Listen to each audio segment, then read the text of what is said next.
ಈ ವಿಡಿಯೋ ಎಲ್ರಿಗೂ ಅಲ್ಲ, ಯಾಕೆಂದ್ರೆ ಇಲ್ಲಿ ಒಳ್ಳೆಯವನಾಗಿರುವ ಪಾಠ ಇಲ್ಲ, ಸಹನೆ ತೋರಿಸೋ ಉಪದೇಶ ಇಲ್ಲ. ಇಲ್ಲಿ ಚಾಣಕ್ಯ ಹೇಳಿದ ಕ್ರೂರ ಸತ್ಯ ಇದೆ. ಯಾರಾದರೂ ನಿನ್ನನ್ನು ಬಳಸ್ಕೊಂಡ್ರೆ, ನಿನ್ನ ಮೌಲ್ಯವನ್ನು ಕುಗ್ಗಿಸಿದ್ರೆ, ನಿನ್ನ ಭಾವನೆಗಳ ಜೊತೆ ಆಟ ಆಡಿದ್ರೆ, ನೀನು ಹೇಗೆ ಪ್ರತಿಕ್ರಿಯಿಸಬೇಕು ಅನ್ನೋದಲ್ಲ, ನೀನು ಹೇಗೆ ನಿಯಂತ್ರಣ ತೆಗೆದುಕೊಳ್ಬೇಕು ಅನ್ನೋದು. ಯಾಕೆಂದ್ರೆ ಈ ಜಗತ್ತಿನಲ್ಲಿ ಹೆಚ್ಚು ಭಾವನೆ ತೋರಿಸಿದವನು ಬದುಕುವುದಿಲ್ಲ, ಹೆಚ್ಚು ಅರ್ಥ ಮಾಡಿಕೊಂಡವನು ಮಾತ್ರ ಬದುಕ್ತಾನೆ. ಹಾಗಾಗಿ ಕೊನೆಯವರೆಗೂ ಕೇಳು, ಯಾಕೆಂದ್ರೆ ಒಂದು ಸಾಲು ಕೂಡ ನಿನ್ನ ಬದುಕಿನ ಆಟವನ್ನು ಬದಲಿಸಬಹುದು. ಈ ಮಾತುಗಳು ನಿನಗೆ ಅರ್ಥವಾಗುತ್ತಿದ್ರೆ ನೀನು ಸಾಮಾನ್ಯವನು ಅಲ್ಲ ಅನ್ನೋದಕ್ಕೆ ಇದೇ ಸಾಕ್ಷಿ. ಯಾಕೆಂದ್ರೆ ಎಲ್ಲರೂ ಈ ಸತ್ಯವನ್ನು ಕೇಳಲು ಸಿದ್ಧರಿರುವುದಿಲ್ಲ. ಹಾಗಾಗಿ ಈ ವಿಡಿಯೋ ಶುರು ಮಾಡುವ ಮೊದಲು ಈಗಲೇ ದೈವಿಕಾಶಕ್ತಿ ಸಬ್ಸ್ಕ್ರೈಬ್ ಮಾಡು. ನಿನ್ನನ್ನು ಬಳಸ್ಕೊಳ್ಳುವ ಲೋಕದಲ್ಲಿ ಬಲಿಯಾಗದೆ ಆಟ ಆಡಲು ಕಲಿಯಬೇಕು ಅಂದ್ರೆ ಈ ಚಾನಲ್ ನಿನ್ನ ಜೊತೆ ಇರಲೇಬೇಕು.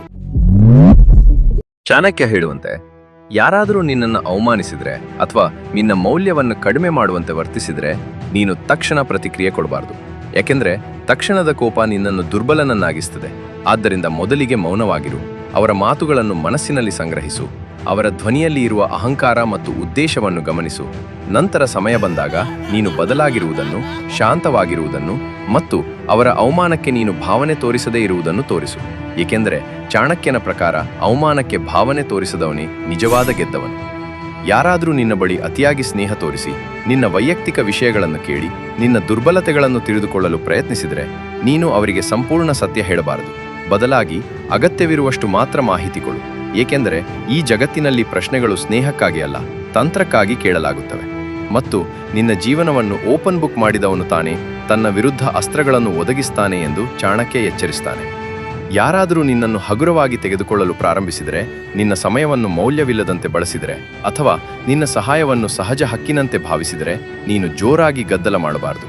ಆದರೆ ನಿಧಾನವಾಗಿ ಲಭ್ಯತೆಯನ್ನು ಕಡಿಮೆ ಮಾಡಬೇಕು, ಉತ್ತರಗಳನ್ನು ತಡ ಮಾಡಬೇಕು, ಗಡಿಗಳನ್ನು ನಿರ್ಮಿಸಬೇಕು. ಯಾಕೆಂದರೆ ಚಾಣಕ್ಯನ ಡಾರ್ಕ್ ನೀತಿ ಪ್ರಕಾರ ನಿನ್ನ ಲಭ್ಯತೆಯೇ ನಿನ್ನ ಮೌಲ್ಯವನ್ನು ನಿರ್ಧರಿಸುತ್ತದೆ. ಯಾರಾದರೂ ನಿನ್ನ ಮೇಲೆ ಸುಳ್ಳು ಆರೋಪಗಳನ್ನು ಹಾಕಿ ನಿನ್ನ ಹೆಸರು ಹಾಳು ಮಾಡಲು ಪ್ರಯತ್ನಿಸಿದರೆ ನೀನು ತಕ್ಷಣ ವಿವರಣೆ ಕೊಡಲು ಓಡಬಾರದು. ಏಕೆಂದರೆ ವಿವರಣೆ ಕೊಡುವವನು ಯಾವಾಗಲೂ ರಕ್ಷಣಾತ್ಮಕ ಸ್ಥಿತಿಯಲ್ಲಿ ಇರ್ತಾನೆ. ಬದಲಾಗಿ ನೀನು ಶಾಂತವಾಗಿ ನಿನ್ನ ನಡೆ, ನಿನ್ನ ಸಾಧನೆ ಮತ್ತು ನಿನ್ನ ಮೌನದ ಮೂಲಕ ಅವರ ಸುಳ್ಳನ್ನು ಬಹಿರಂಗವಾಗಲು ಬಿಡಬೇಕು. ಏಕೆಂದರೆ ಸಮಯವೇ ಚಾಣಕ್ಯನ ಅತ್ಯಂತ ಕ್ರೂರ ಆದರೆ ನ್ಯಾಯಯುತ ಅಸ್ತ್ರ. ಯಾರಾದರೂ ನಿನ್ನನ್ನು ನಿಯಂತ್ರಿಸಲು, ನಿನ್ನ ಭಾವನೆಗಳನ್ನು ಬಳಸಿಕೊಳ್ಳಲು ಅಥವಾ ನಿನ್ನ ಕರುಣೆಯನ್ನು ದುರ್ಬಲತೆ ಎಂದು ಭಾವಿಸಿದರೆ ನೀನು ಇನ್ನಷ್ಟು ಮೃದುವಾಗಬಾರದು. ಬದಲಾಗಿ ಇನ್ನಷ್ಟು ಶಾಂತವಾಗಬೇಕು, ಇನ್ನಷ್ಟು ಲೆಕ್ಕಾಚಾರ ಮಾಡಬೇಕು ಮತ್ತು ಅಗತ್ಯವಿದ್ದರೆ ದೂರ ಹೋಗಬೇಕು. ಏಕೆಂದರೆ ಚಾಣಕ್ಯ ಹೇಳುವಂತೆ ಎಲ್ಲ ಯುದ್ಧಗಳು ಮುಖಾಮುಖಿ ನಡೆಯುವುದಿಲ್ಲ, ಕೆಲವು ಯುದ್ಧಗಳನ್ನು ದೂರದಿಂದಲೇ ಗೆಲ್ಲಬೇಕು.